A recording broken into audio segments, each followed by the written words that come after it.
Ya inicia Hablemos de Obesidad y Salud. Entrevistas, mensajes, historias de vida, reportajes, recomendaciones y mucho más. Póngase cómodo. Ya iniciamos.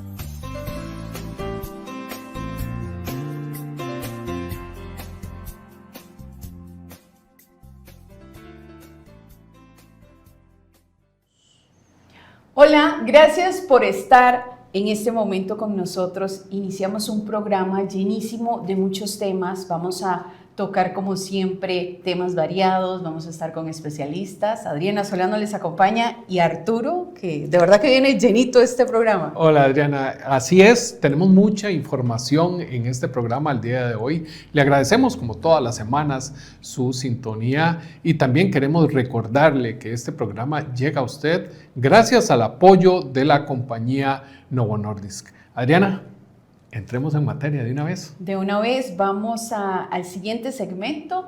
Preste mucha atención y desde los diferentes redes sociales o medios donde nos está viendo nos puede hacer su reporte de sintonía y nosotros felices vamos a poder estarle saludando y también ojalá que invite a más amigos, a más conocidos a que esta comunidad crezca mucho más acá en Hablemos Obesidad y Salud. ¿Cómo leer correctamente una etiqueta nutricional? Verifique el tamaño por porción del alimento y el número de porciones por envase o empaque. Si la cantidad de porciones que indica el empaque es 1, los valores nutricionales corresponden a esa porción. Pero, por ejemplo, si un paquete de galletas trae 4 galletas y la porción son 2 galletas, multiplique la cantidad de los valores nutricionales. Préstele atención a la cantidad contenida de los siguientes nutrientes: energía total, azúcares añadidos, sodio, grasa saturada, colesterol y grasas trans. Su consumo en exceso puede traerle problemas a su salud. Disminuya o, si lo prefiere, evite el consumo de productos empacados que tengan dentro de sus primeros 3 ingredientes alguno de estos componentes: azúcar, grasas, sal, jarabes de maíz, sacarosa, dextrosa. Lea etiquetas y gane salud.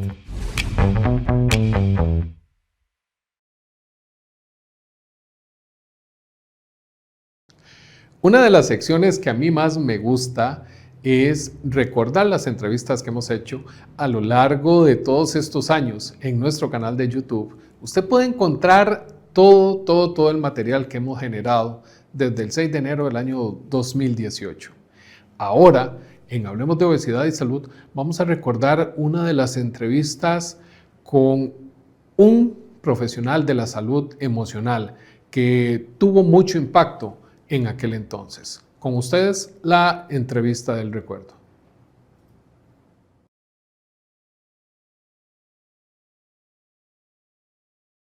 Bueno, a mí me gustaría empezar con una pregunta para aclarar y aclararme yo también, ¿verdad? Porque nosotros utilizamos la palabra sexualidad de muchas formas. Entonces me gustaría saber el concepto de sexo, sexualidad y aclararlo un poco, si nos ayudas. Y es que creo que es importantísimo que aclaremos eso porque nosotros hemos limitado la sexualidad a la pelvis, a tener relaciones coitales de penetración, ¿verdad? Casi que de fricción y de eyaculación. Y eso no solo limita, sino que genera un montón de disfunciones sexuales. Vean, es muy simple. Nosotros, y eso es una presexualidad humana, o sea, estamos atrasados 3 millones de años. Hace 3 millones de años las mujeres nos quitamos el celo. O sea, usted no puede saber cuándo una mujer está ovulando, no puede, porque no tenemos celo, no queríamos que nadie nos montara. Entonces, la reproducción no es lo más importante en la sexualidad. Empecemos por ahí. Cuando nos quitamos el celo, entonces, ¿qué era lo más importante? El vínculo y lograr atraer. Entonces hicimos 2 cosas físicas para el deseo. Somos seres de deseo. Sonreímos. Si un perro te sonríe, te va a morder, ¿verdad? O sea, todos los animales usan sus dientes para defenderse, nosotros para atraer. Y la mirada. Entonces imagínense que si yo estoy metida todo el día con el teléfono, me estoy jodiendo sexualmente. ¿Por qué? Porque pierdo la capacidad de sonreír y de mirar. Entonces, cuando sonreímos y miramos, nos conectamos, hay una hormona que produce un enamoramiento que llamamos apego, Y en ese apego hacemos comunidad. Nosotros teníamos que empezar a hacer comunidad. La sexualidad es vínculo, es apego. Y la educación sexual va a hacer que ese vínculo y ese apego se convierta en amor. ¿Por quién? ¿Cuál es el primer vínculo? Usted con usted. O sea, si usted no mejora ese vínculo con usted, usted está jodido también sexualmente. O sea, todo el tiempo, entonces la mayoría de nosotros estamos jodidos, ¿verdad? ¿Por qué? Porque no nos amamos, no nos conocemos, no conocemos nuestro cuerpo, no conocemos los 7 metros de piel, o sea, no conocemos. Entonces, cuando me dice sexo, sexualidad, bueno, la parte conceptual ha dicho que el sexo tiene que ver con los genitales, ¿ok? Sexo masculino, sexo femenino, pero sabemos que, y eso ya sería otro tema, que la identidad de cómo yo pienso que este sexo que tuve, estas genitales que tengo, me hacen sentir hombre o mujer, ya iba a venir toda una cuestión biológica, emocional y cultural muy importante. Entonces, cuando hablamos de sexualidad, hablamos de vínculo, hablamos de apego, hablamos de deseo y hablamos de la capacidad de amar y desamar. Entonces, si yo, y como les dije, el primer vínculo soy yo con yo. El segundo, el papá, la mamá, la familia. Y el tercero, los amigos y la pareja. Y esto de la pareja es tan importante que se convierte en el vínculo 2. Entonces, cuando yo hablo de sexualidad, yo hablo... ahí cuando yo hablo de sexualidad, hablamos de la capacidad de comunicarnos con nuestro cuerpo, primero con nosotros y luego con el otro. Eso es sexualidad. Claro. Entonces eso incluye muchas cosas, erótica, afectiva y espiritualmente. Entonces cuando me invitaste al asunto de la obesidad y de alguna manera escuchábamos las preguntas que la gente a raíz de la promoción, porque a mí también me preguntaron cosas, y yo decía, es que están preguntando lo que todo el mundo tiene complejos, o sea, tiene dudas.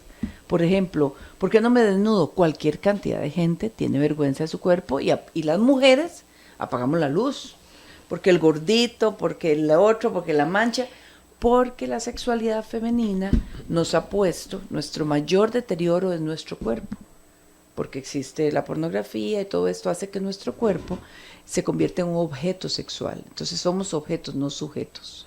Y estándares, nos ponen estándares irreales, ¿verdad? No solo irreales, sino que nos dañan, porque al ser irreales yo quiero esa irrealidad y entonces me odio, me rechazo. Pero al varón también, entonces ahora el varón ya lo metimos en esta locura. Claro.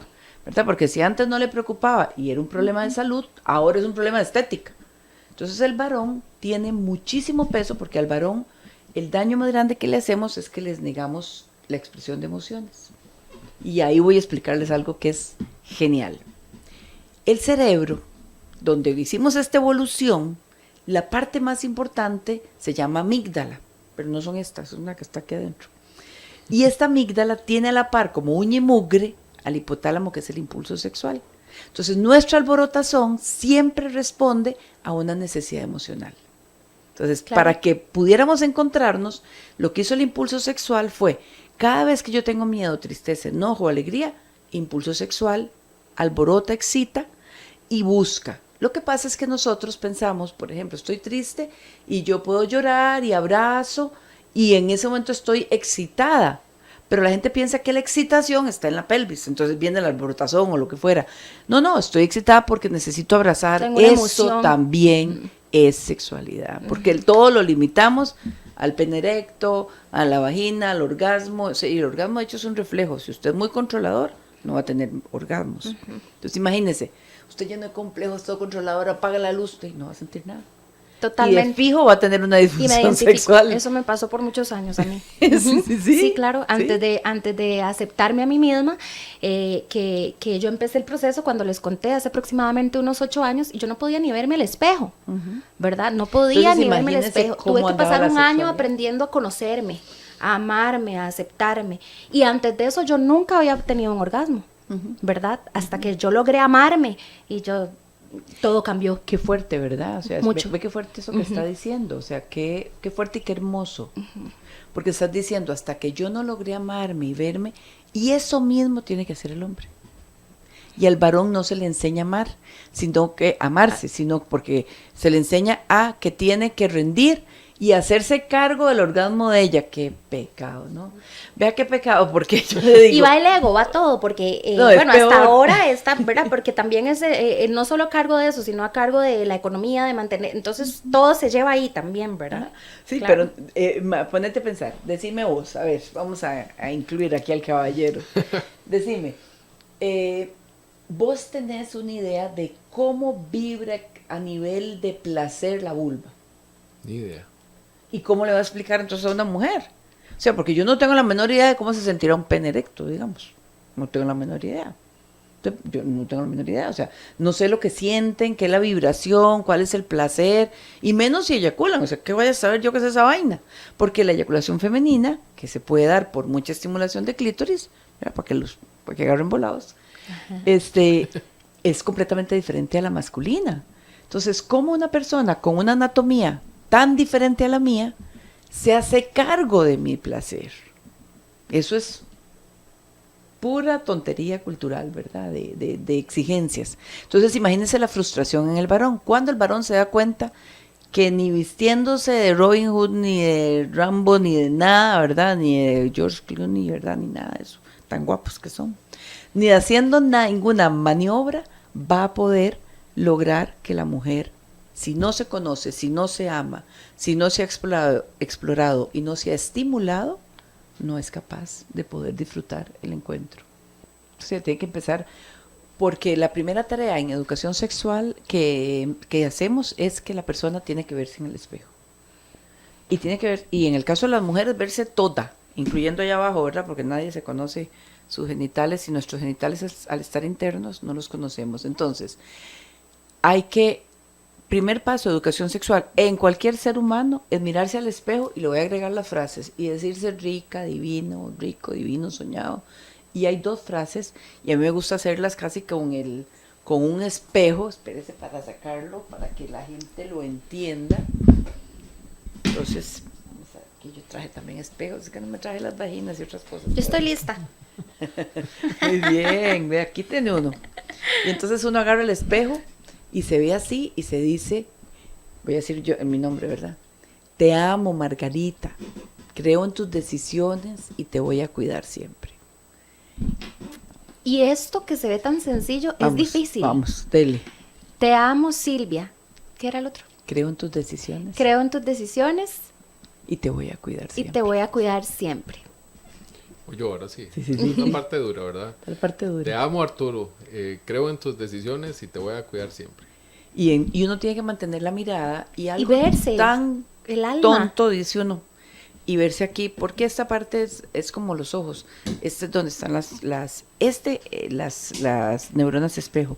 Este ejercicio lo que hace es que la energía sexual siempre está tratando de decirte, hey, tienes que vincularte, hey, tienes que alborotarte, hey, tienes que sentir placer, porque la forma en que te vinculas debe ser placentera. Si vos te vinculas diciendo que es gracia, ya está jodido. Sexualmente hablando, la energía no va a salir y se va para otro lado. Entonces son los famosos asexuales, ¿verdad? Entre comillas. Porque en realidad lo que pasa es que le tienen miedo a la parte erótica. Entonces, mirarse es erotizarse. Claro. Pero es una forma erótica diferente. O sea, es una forma erótica donde yo estoy vibrando y diciéndome cuánto me quiero, cuánto me valoro. Esto hay que comenzar a hacerlo. Algo tan simple es dificilísimo. Súper difícil. La gente hace así, tuerce la cabeza y los ojos. Súper difícil, y eso que estamos empezando con el rostro, Dios guarde el resto. A mí esa fue la primera tarea que me mandaron en mi terapia de amor propio, y fue esa, verme al espejo desnuda, amarme, y no pude. O sea, yo lo intenté el primer mes y yo lloraba, Sí. No podía. No, mis O sea, pacientes era lloran, hombres y pánico, mujeres. Era pánico. Entonces, después del primer mes, yo llegué y le dije, doctora, no pude hacer la tarea.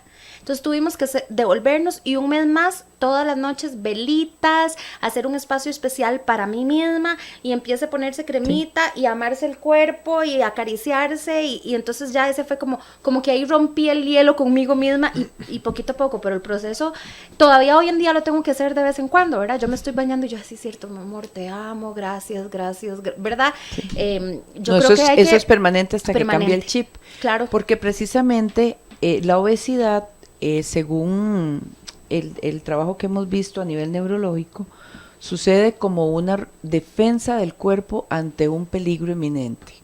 Cierto. Entonces, por ejemplo, si hay un problema de apego que hubo en la infancia, por eso tenemos niños obesos, y esto habla de qué pasó con el apego y qué pasó con los vínculos con papá y mamá, y qué pasó y cómo se lo tragó. Entonces, ¿qué pasa? El cuerpo dice, si yo no tengo suficiente amor y suficiente cuidado, el cuerpo dice, auxilio, hay un peligro inminente. Entonces el cuerpo comienza a sentir miedo. Si el cuerpo siente miedo, dice en su evolución neurológica, Proteja, sí. tontería, dice, viene un tigre dientes de sable a comerme y un dinosaurio, auxilio, socorro, y entonces lo que hace es que se inflama, empieza a acumular agua y acumula grasa. Claro. Entonces, si estás estresado, subes de peso, Correcto. por supuesto, porque entraste, el estrés es miedo. Y si estás con miedo, energía sexual, que empieza como loca, ¿verdad? Ahí es donde debe estar el mito de que son alborotados, porque la energía sexual, o sea, cuando usted ve chiquillos alborotados, uno dice, están con necesidades emocionales y de apego, y los están buscando en el otro cuando tienen que buscarlos en sí mismos, y cuando lo buscan en el otro, ya eso es una práctica sexual de riesgo. Claro. Y ya eso es usar la energía inadecuadamente. Claro. Entonces la persona obesa empieza a odiarse, la energía sexual no sabe por dónde salir y el cuerpo sigue inflamándose y acumulando grasa, pero es por eso es que estoy hablando, si quiero arreglar no solo la obesidad, sino la vivencia sexual, y va a ser la vivencia sexual, erotizarte a través de tu mirada, la que te puede sacar de ahí.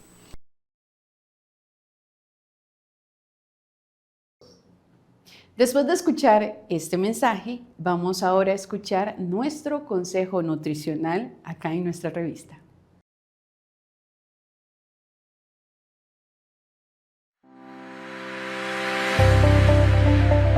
Prefiera las grasas saludables. El aceite de oliva, el aguacate y las semillas son fuentes de grasas saludables para el corazón y la piel. Procure agregar semillas de chía, linaza, calabaza y girasol a preparaciones como el yogur y ensaladas, así como usar nueces como complemento de sus meriendas. Continuamos en su programa Hablemos de Obesidad y Salud, agradeciendo su sintonía como todas las semanas. Recordándole que el programa Hablemos de Obesidad y Salud es parte de la Asociación Lucha contra la Obesidad, que es una organización civil sin fines de lucro que busca apoyar a la persona que vive con obesidad en nuestro país. ALCO es miembro activo de la Federación Mundial de la Obesidad. Puede seguir las redes sociales de ALCO, aparece en Facebook como Asociación Lucha contra la Obesidad. Muy bien, es hora de hablar un tema que para muchos es un poco tabú. Queremos hablar de cuánto necesitamos de la parte psicológica para comenzar a llevar un proceso de pérdida de peso. La OMS dice que nadie sostiene una pérdida de peso por más de 5 años. Son muy pocos los casos. Pero a nivel emocional, la pregunta es, ¿tenemos que corregir algo? ¿Tenemos que modificar algo en nosotros? Veamos qué nos dice nuestro experto en salud emocional sobre el tema.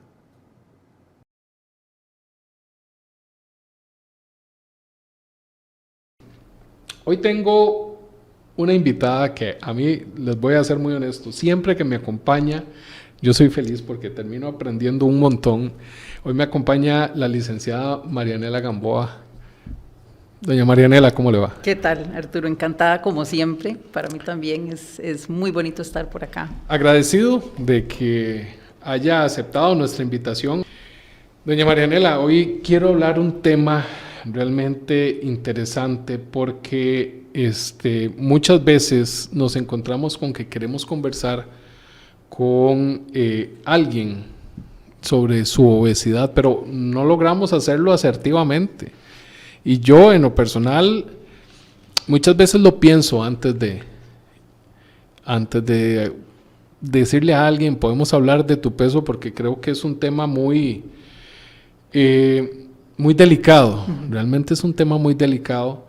Y bueno, precisamente hoy es lo que me gustaría que conversáramos un poquitito sobre eso. Entonces, ¿qué le parece? Claro, me parece importantísimo empezar a pensar precisamente por qué es fácil o difícil este tema, ¿verdad? Porque para algunas personas es fácil hablarlo y para otras no. Y viera que hay un tema que a mí me interesa mucho, porque normalmente uno lo ve del lado de la persona que vive en obesidad, pero siempre dejamos por fuera a quien es el cuidador o el acompañante o la persona que vive con la persona que vive en obesidad, que muchas veces tiene muchos vacíos o tiene mucha carencia de información. Pero yo creo que también esto es culpa de nosotros si vivimos en obesidad, porque normalmente no queremos hablar del tema. Y una de las preguntas que tengo es, ¿cuál es el motivo que hace que no nos guste hablar a nosotros como paciente, como persona que vivimos en obesidad del tema? Ok, yo creo que primero hay que tener claro una diferencia, Arturo, y es que si bien es cierto, la mayoría, podríamos pensar, de personas no les gusta hablar del tema, vieras que hay algunas personas que sí pueden hablar del tema y me parece interesante indagar la diferencia, porque unas sí, otras no. Imagínese una persona que llega a una reunión de gente que hace tiempo no ve y le pregunta, mira, ¿cómo has estado? Y esa persona llega y dice, ve, vieras que he estado muy mal, me cambié de trabajo, ahora tengo otros horarios, antes yo me levantaba a hacer ejercicio en la mañana, ya no me da tiempo, antes yo comía en mi casa, ¿verdad? Me preparaba mi comida, tenía una calma, ahora siempre como afuera, tengo más o menos un año de estar engordando, ya llevo como 20, 25 kilos, tengo un nivel de estrés altísimo, no puedo cambiar de trabajo de nuevo. Entonces, nos vamos escuchando una persona que va hablando de su obesidad y que dice, bueno, estoy realmente mal y quiero hacer algo. ¿Cuál es la diferencia de esa persona a otra que, por ejemplo, y como dicen muchos pacientes, mire, yo ni a la fiesta de los de la escuela, ni a nada quiero ir, porque solo el hecho de pensar que alguien me diga, ay, mira, te engordaste, o solo el hecho que me vean, ¿verdad?, que me he engordado, me afecta demasiado. Entonces, cuando usted ve esa diferencia, dice, ¿qué será? ¿Qué pasará a nivel emocional en una persona y otra? Porque alguien sí puede hablar de lo que le pasó y alguien no. ¿Cuál es la diferencia? ¿Cómo está asumiendo desde lo psíquico el tema de la obesidad? Entonces, hay personas que lo ven como, yo soy esta persona y me está pasando esto. Y lo tengo que resolver, tengo que ver cómo hago ejercicio, cómo me cuido, cómo trabajo mi estrés, pero no hay implicadas tantos aspectos emocionales como en la otra persona, que para esa persona, y diríamos usted y yo, que podría ser la mayoría, la obesidad les define como personas. Entonces, tocar el tema no es tocar el tema de la obesidad, es tocar quién soy yo. Y eso es una vulnerabilidad tremenda, estamos hablando de lo más íntimo. Entonces tenemos que hacer esa diferencia cuando alguien está en un lugar y cuando alguien está en otro. Y esa es una de las cosas que más se trabajan desde lo psíquico. O sea, que la persona logre hablar desde sí misma, ya no dependiendo de su estado de obesidad. Eso es sumamente importante en los procesos. Yo no sé si es parte de, pero muchas veces la gente dice, es evidente que tiene un problema. Pero para mí como individuo no es evidente que tengo un problema. Yo no sé si va de la mano con lo que usted me acaba de decir, pero ¿es negación? ¿O es que no quiero que me hieran? ¿O por dónde anda esta parte de yo no tengo este problema que me dicen cuando para la gente externa es muy evidente? ¿Qué es esto? ¿Es negación o es no me hieran? Hay muchas situaciones psíquicas que pasan ahí, ¿verdad? Por ejemplo, en este tema del peso hay una realidad, como usted dice, o sea, hay una realidad física, ¿verdad? Usted puede ser que esté muy afectado o menos afectado, ¿verdad? Que le importe más o menos en su vida, pero hay una realidad física. Si su cuerpo está en peligro, hay una realidad. Ahora, ¿qué es lo que pasa con las personas que dicen, no, yo no, ¿verdad? Y de alguna forma empiezan a negar, se da una negación, una desmentida de lo que está sucediendo. ¿Y por qué, Arturo? Tal vez lo importante es entender, esto es una defensa psíquica, es una forma, como cuando usted tiene algo que le duele tanto, que mejor prefiere ni pensar en eso. Entonces es una forma de sobrevivir, decir, no, todo bien, y por eso usted ahora, ¿verdad?, sabe de muchas personas, yo también, personas que van engordando y que hasta cuando llegan a los 50, 60 kilos dicen, ¿qué me pasó? Y la gente le cuesta creer eso, dice, ¿cómo no se dio cuenta a los 5 kilos, a los 10 kilos, a los 15 kilos, si cambiaba la ropa? Bueno, ese es el mecanismo psíquico de la negación. Ahora, aquí hay algo interesante, y es que como usted dice, ¿hay algo más allá? Vieras que sí. Hay cosas más allá. Por ejemplo, inconscientemente una persona, y por favor entiéndase inconscientemente, puede buscar a través de su obesidad desquitarse con alguien. Puede buscar a través de la obesidad buscar apoyo en alguien, buscar que alguien lo quiera, buscar atención. Hay muchas situaciones emocionales que están implicadas detrás de esa negación, y eso es algo que las personas nunca lo van a saber porque es en el ámbito inconsciente, ¿verdad? Eso suena así como, ¿verdad? Pero pasa mucho, por ejemplo, en la relación madres-hijos, que cuando esa relación no ha estado bien desde la infancia, ha habido una dependencia, entonces usted se encuentra, por ejemplo, hijos que a través de su obesidad demandan a la mamá atención, o sea, nunca me quiero ir de aquí, siempre quiero que usted me cuide, yo no me puedo cuidar, y en muchas ocasiones, y eso lo hablamos más adelante, tiene que ver con cómo reacciona la mamá frente a eso. Y se empieza a hacer una relación que promueve la obesidad justamente porque hay situaciones inconscientes, además de la negación, como estas. Entonces, por eso es muy importante analizar el caso por caso qué habrá detrás de esta persona que está negando lo que le pasa. Apoyarlo, ¿cómo puede acercarse y decirle, hablemos de tu problema asertivamente? Uh-huh. Ok, el primer paso, porque me llamó la atención que usted mencionó, creo que 3 palabras, cuidador, pareja, acompañante. La diferencia, Arturo, entre las 3 es sumamente importante. La primera pregunta para esa persona es, ¿usted en qué lugar está con esa persona que tiene obesidad? ¿Usted es cuidador? ¿Es pareja? ¿Es acompañante? ¿Cuál es su lugar? Porque a partir del lugar que esa persona tenga, toda la relación va a funcionar o no va a funcionar. Entonces, por ejemplo, en este caso que usted menciona de una pareja, ¿qué es esta esposa de él? ¿Es una pareja o es una mamá? ¿Es una cuidadora o es una pareja? Porque cada uno de esos tiene implicaciones diferentes. Entonces, es muy importante esa primera pregunta para poder definir cómo le va a llegar usted a esa persona. Porque si esa esposa le llega a hablar al esposo desde el lugar de cuidadora, ya empezamos mal. Porque ese no es su lugar es de esposa. ¿Cuál es la diferencia entre una cuidadora y una esposa? Una esposa acompaña a que esa persona pueda lograr sus cosas. Una cuidadora se hace cargo.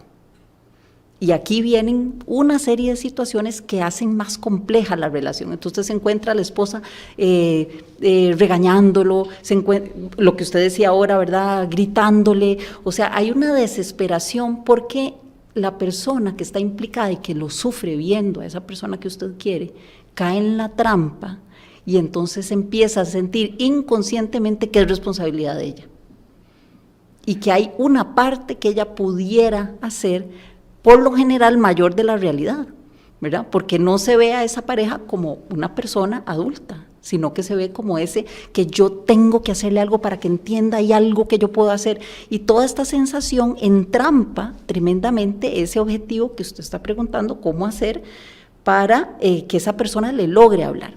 Hay algo importantísimo, la persona que está ahí con ese ser querido tiene que pasar por un duelo, tiene que aceptar que esa persona usted no la controla, que usted la quiere ver bien, y por más que usted sufra, si esa persona no logra por sí misma dar el paso con todas las ayudas necesarias, va a ser muy complicado que salga de ahí.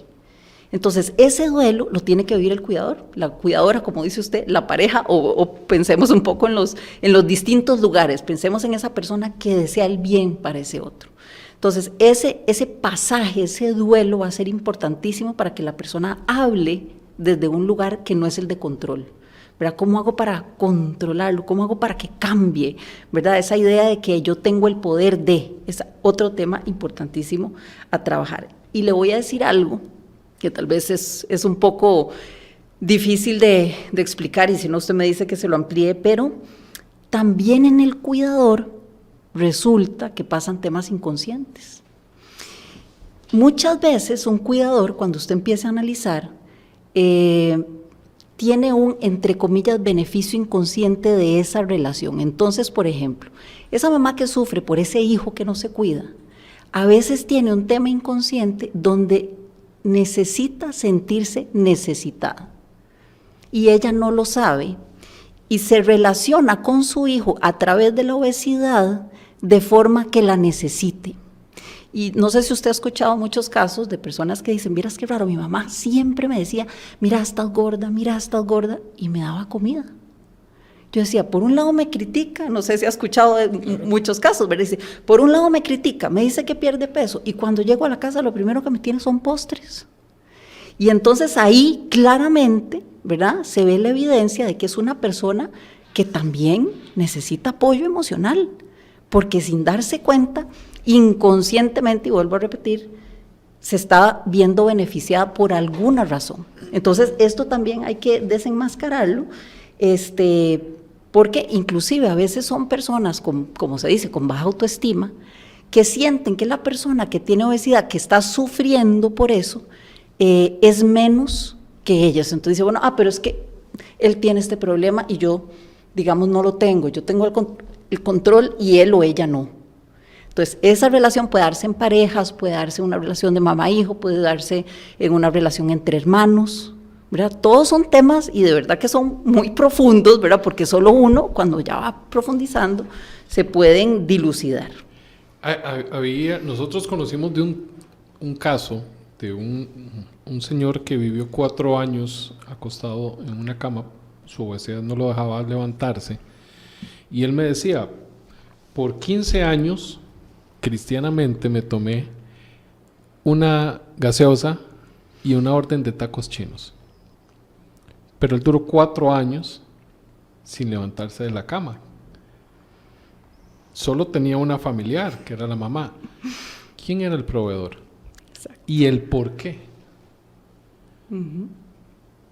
Y ahora que usted decía esto, me acordé de este caso. El señor fallece 22 días después de que nosotros comenzamos a apoyarlo. Pero el por qué se da no sé, efecto. Relación inconsciente, ¿verdad? Nosotros, como los seres humanos, tenemos esas relaciones. Lo que pasa es que, por supuesto que eso no se analiza, sino que es un tema más psíquico, más profundo, y cuando uno trabaja, ¿verdad?, con una persona, uno tiene que indagar en eso, porque ahí están las amarras detrás del tema de la obesidad, más allá de la comida, más allá de los kilos, es ¿cuál es el contexto? Aquí, ¿quién se ve beneficiado? ¿Cuál es su papel? ¿Usted es el pasivo? ¿Usted es el activo? Qué interesante. Y cuando no se logra romper de alguna forma eso, es muy difícil, ¿verdad? Entonces uno dice, bueno, es que no puede dejar de comer, bueno, es que no hace ejercicio. No.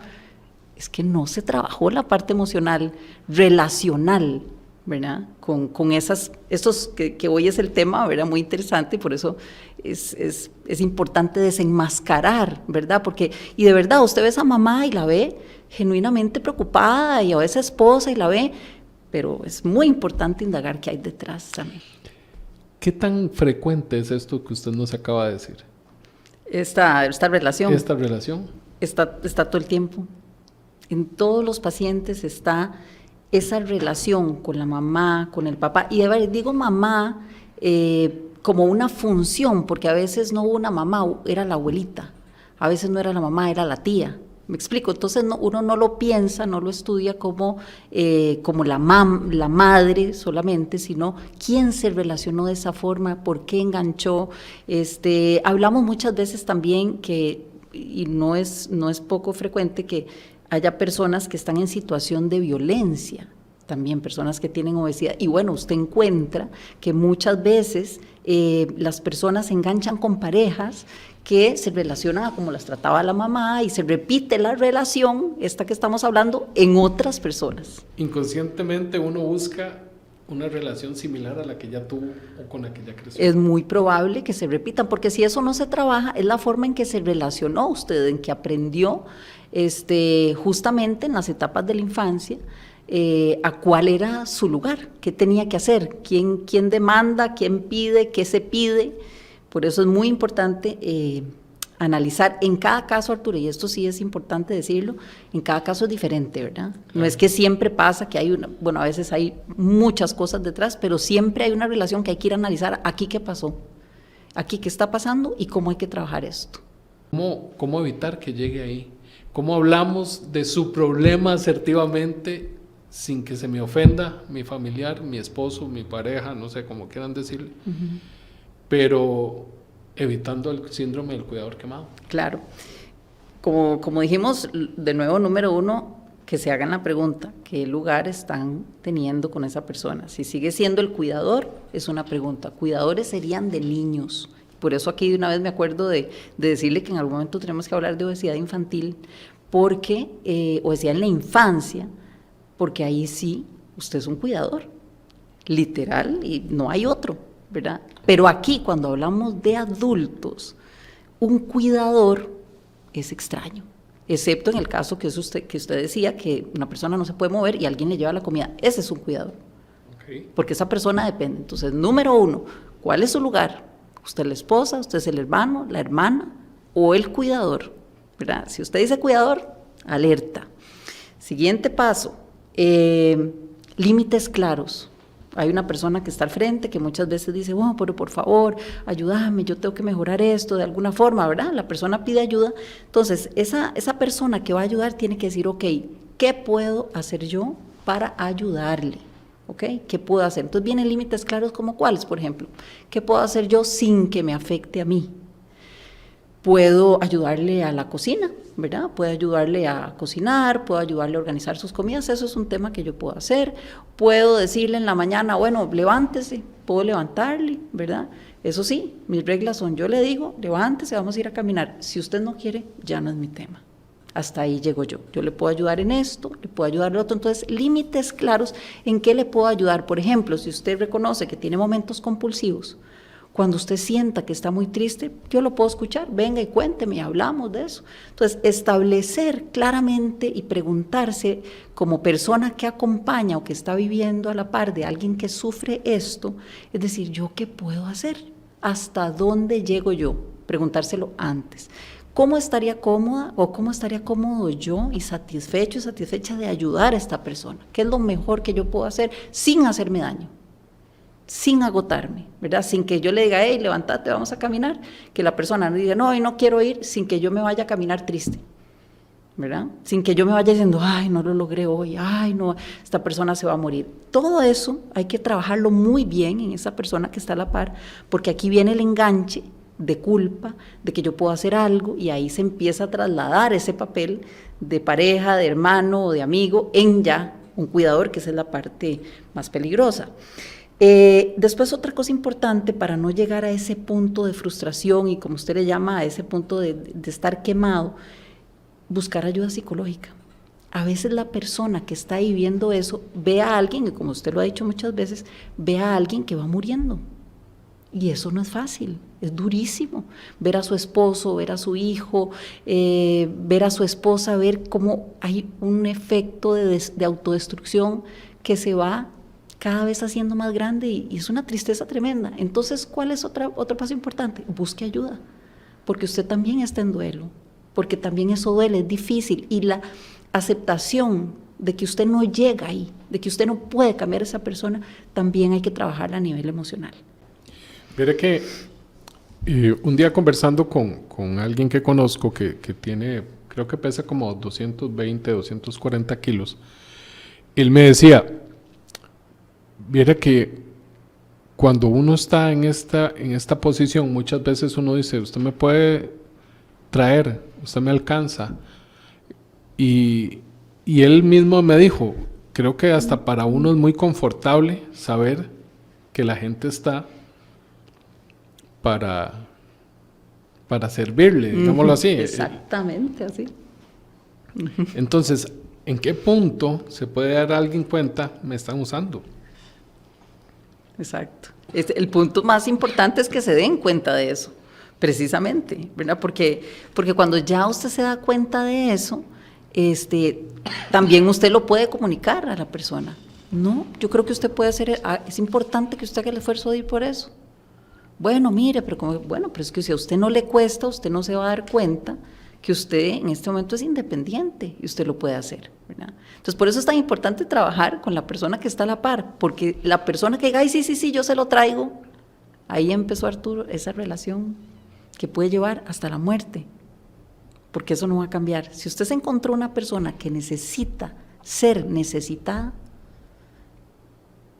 de nuevo, sí. Una persona que necesita ser necesitada, yo necesito ser importante para él, necesito que me necesite.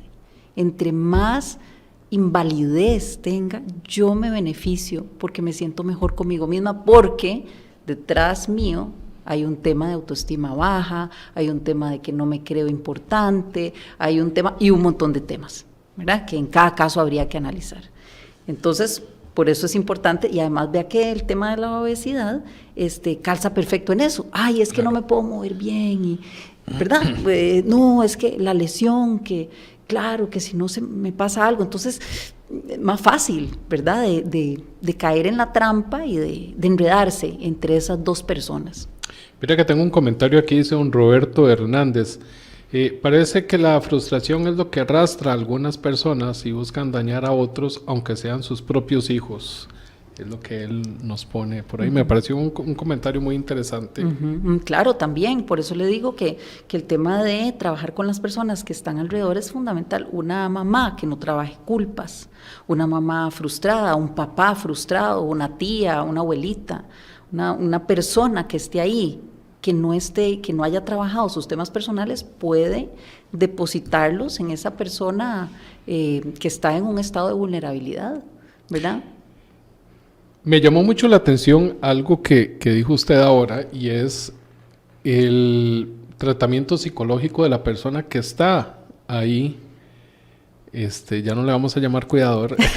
No, pues podemos ya llamarle, porque si está en problemas, probablemente es un cuidador. Lo que pasa es que, claro, o sea, si yo por trabajo vi muchas veces y llegaba a atender pacientes y yo veía cómo se iba apagando la vida, y lo vi por tantos años que ejercí, vi cómo se fue apagando la vida de muchas personas hasta llegarlos a ver morir. Y me tocó muchas veces ver morir a personas que vi por muchos años, pero estamos hablando de un familiar, de un ser querido, y yo nunca lo había analizado desde ese punto de vista. O sea, yo estoy viendo cómo se va deteriorando la salud de alguien allegado y cómo lo manejo. Imagínese.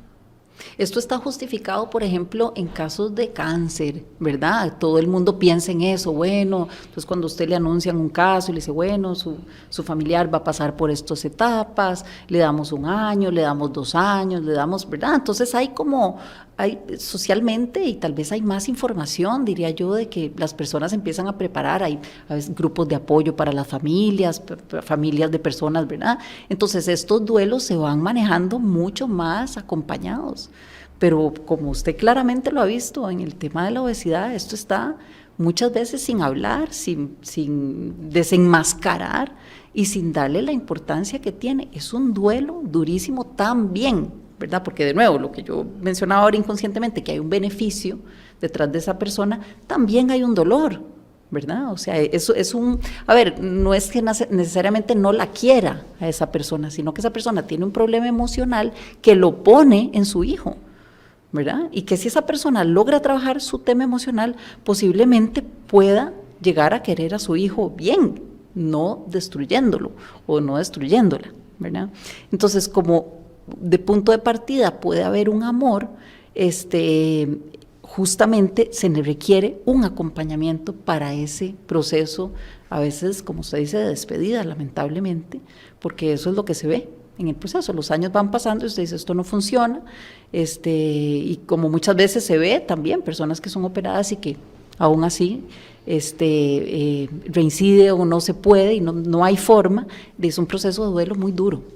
Mira que yo conocí un caso, una pareja, el muchacho no tenía un gramo de grasa porque es totalmente delgado, pero sin un gramo, él corre y hace mucho atletismo, pero le gustan las mujeres en obesidad. Entonces él no permitía que la esposa perdiera peso. Y a la señora la operaron, pero quien saboteó el proceso de la esposa fue él, y ella volvió al punto inicial. Entonces, aunque vamos a hablar de cómo hablar asertivamente del problema de la obesidad, también tenemos este otro problema. Claro. Esa persona se beneficiaba de esa obesidad. O sea, una persona que necesite que su pareja sea con X, poca grasa, mucha grasa, es algo para pensar, es algo extraño, ¿verdad? Porque de eso depende su relación, ¿verdad? ¿Qué nivel de obsesión hay en esa persona? ¿Qué nivel, verdad, de situaciones psíquicas hay de que usted diga, no tiene que ser? Bueno, pasa al revés, ¿verdad? Personas que dicen, no, solo delgada o solo con sobrepeso, ¿verdad? O sea, definitivamente es una persona que tiene un tema que hay que trabajar. El problema no está en la persona que vive en obesidad, o tal vez sí tiene algo, pero... Ella tiene otra cosa, exacto, tiene otra cosa si está haciéndose daño con su cuerpo, tiene un tema, ¿verdad? Claro. Pues si usted tiene una obesidad que va directo a la muerte, no hay algo que preguntarse, es una persona que está en problemas, puede sufrirlo, no sufrirlo, estar en negación, decir que todo bien, pero si usted va camino a la muerte, eso no se puede tapar el sol con un dedo. Ella tiene un problema, pero él tiene otro, gravísimo. Claro. Y esa relación enganchó por eso. Ella encontró una persona que posiblemente, ¿verdad? Y estoy pensando un poco en el ejemplo, pero hay que ver caso por caso, pero que enganche en una persona que la quiere tal cual y que apoya su negación, ¿verdad?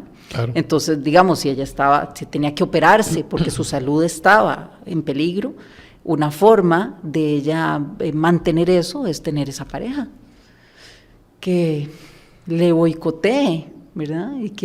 Y ella no asumir que tiene un tema.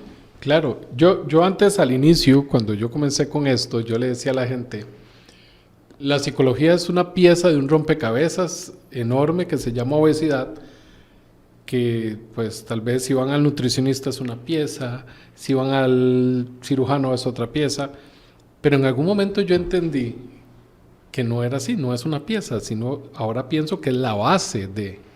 El tratamiento psicológico es la base para vencer la obesidad, sí o sí, porque vea todo lo que hemos hablado hoy, una pareja que se ve beneficiada si tiene obesidad, un familiar cercano que necesita que lo necesiten, tenemos también a la persona en obesidad que se ve beneficiada de quienes lo rodean. Entonces es un tema demasiado amplio, que ahora usted me decía, es sumamente común, o sea, es muy común. Todos los casos tienen algo diferente, pero tienen muchas cosas en común. ¿Cómo le explico a la persona que no ha vivido lo que yo vivo? ¿O cómo le boto ese estigma de que estoy aquí porque yo quiero? Y yo no quiero estar así. Por eso es muy importante que las personas que tienen familiares o personas que sufren esto se informen mucho y puedan entender que, por ejemplo, los atracones o el comer compulsivo es una defensa muchas veces para la depresión. Entonces, la persona que va a tener un acto compulsivo en ese momento va a escoger entre dos cosas, o entrar en un nivel depresivo si se le retiene la comida, porque va a enfrentar un montón de cosas que está negando y tapando a través de la comida, de comer compulsivamente, para lo cual no está preparada, porque por lo general no tiene una atención psicológica para enfrentar eso, o va a tener que comer compulsivamente y mantenerse comiendo en exceso. Entonces, es importantísimo entender, esto es una defensa psíquica para la estabilidad emocional. ¿Cuál es el mayor ejemplo de esto, Arturo? Las personas que se operan y se deprimen.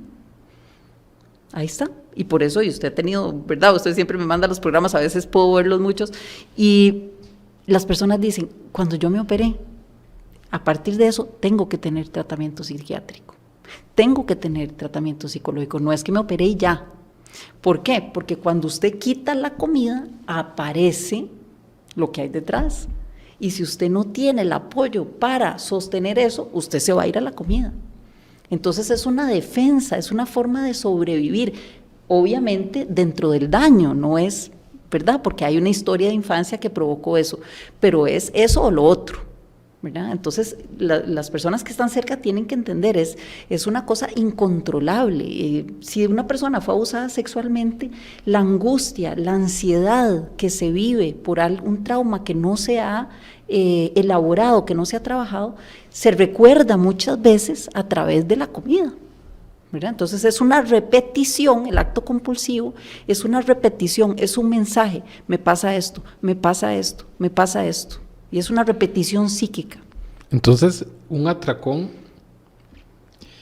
es como una manera de protegerse. Claro, de proteger su estabilidad emocional. Porque cuando usted tiene un atracón, claro, después viene la culpa, pero inicialmente viene una tranquilidad. Usted tranquilizó algo, ¿verdad? Y los pacientes en mi consultorio muchas veces dicen, bueno, y entonces me pasó esto y el otro, y yo dije, ay, no, nachos. ¿Cómo nachos? ¿Qué quería usted en los nachos? Tranquilizarme. Estaba muy nerviosa, estaba muy angustiada y no podía manejar eso. O sea, no podía, mi solución es nachos. ¿Verdad? No puedo pensar en otra cosa. Cuando la persona va trabajando a nivel psíquico, se encuentra con cosas que puede hacer con esa angustia. Ok, puedo hacer esto, puedo trabajar en esto me pasa porque lo asocio a esto, ¿verdad? Si yo pierdo mi trabajo, entonces estoy sintiendo que yo no valgo como persona y eso me recuerda lo que me decía mi mamá, que yo no valía como persona. Entonces para mí que la posibilidad de perder ese trabajo no es perder un trabajo, es que yo no valgo. Y el nivel de angustia que me genera eso, solo los nachos me lo pueden parar. Yo no puedo manejar eso todavía, hasta que la persona empieza a trabajarlo y empieza a darse cuenta, claro, si me despiden, me despiden. Yo soy buena aquí, en otro trabajo. Esto no depende de mí. Y los nachos no me van a resolver si me van a dar trabajo o no, ¿verdad? Voy a llorar, voy a permitirme estar nerviosa, voy a decir que me siento en angustia, pero voy a trabajar eso. Y de ahí es cuando la persona logra hacer el giro digamos, a controlar sus atracones. Me encanta esta parte.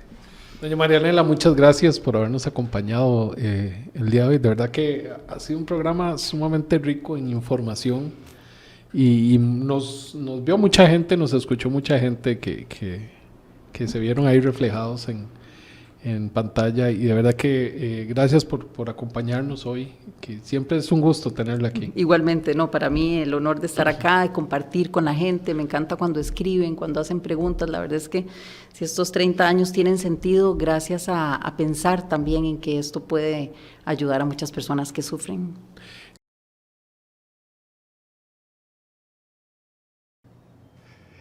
Este fue el programa Hablemos de Obesidad y Salud de esta semana. Adriana, mucha información. Y variada, es lo importante y yo sé que ahí donde nos están viendo, sé que nos van a estar recomendando en nuestras redes sociales. Es un placer que siga en sintonía con nosotros y en las próximas semanas en los demás programas que tenemos listos, preparados, con información de calidad. Vamos a tratar de meternos un poquito más en temas de la normativa, un poco más en la asamblea, pero tenemos pendiente de que sigan nuestras redes para que se enteren de todo lo que viene y de todo en lo que estamos trabajando para beneficio también de nuestros televidentes en Hablemos de Obesidad y Salud. Así es. Vamos a estrenar nuestro canal de TikTok de Hablemos de Obesidad y Por Salud, fin. que no hay. Por fin. Que no hay, pero bueno, vamos a estrenar nuestro canal de TikTok. En los siguientes programas les vamos a estar brindando cómo encontrarnos.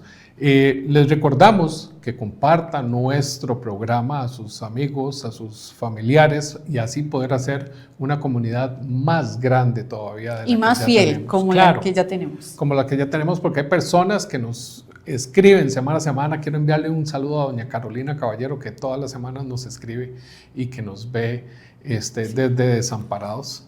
Gracias por estar siempre ahí. Este fue el programa del día de hoy. Que el Señor los bendiga, que tengan una gran semana y nos vemos dentro de 8 días en un programa más de Hablemos de Obesidad y Salud.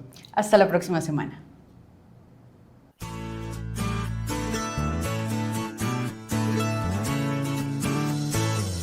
Esto fue Hablemos de Obesidad y Salud. Te esperamos en nuestro próximo programa con más información.